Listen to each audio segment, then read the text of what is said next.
अस्सलाम वालेकुम वरहमतुल्लाहि वबरकात। आप देख रहे हो सईद टीवी। कुछ लोग इस बात से बहुत परेशान होते हैं कि इनको गाड़ियों में सफ़र के दौरान उल्टियाँ क्यों शुरू हो जाती है।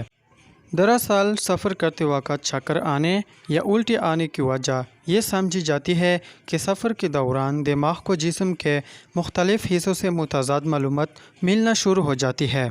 जब हम पैदल चलते हैं तो हमारी आंखें, टांगें, पाँव, बाजू और कानों के अंदर मौजूद तवाज़ीन का निज़ाम सब दिमाग को ये इत्तला देते हैं कि हम हरकत में है।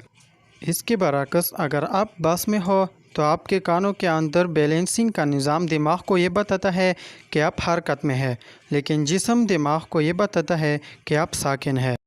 लेकिन याद रहे कि आपको चक्कर और वोमिटिंग सिर्फ इस वक्त आते हैं जब आप तेज़ी से तब्दील होते मुनज़्ज़र पर तवज्जो देते हैं। अगर आप गाड़ी के पर्दे बंद रखें और बाहर के मुनज़्ज़र पर तवज्जो ना दें तो चक्कर आएंगे और ना ही उल्टियाँ। तो ये थी हमारी आज की नई वीडियो। ऐसी वीडियो देखने के लिए हमारा यूट्यूब चैनल सब्सक्राइब करें। मिलते हैं नेक्स्ट वीडियो में, तब तक के लिए अल्लाह हाफिज़।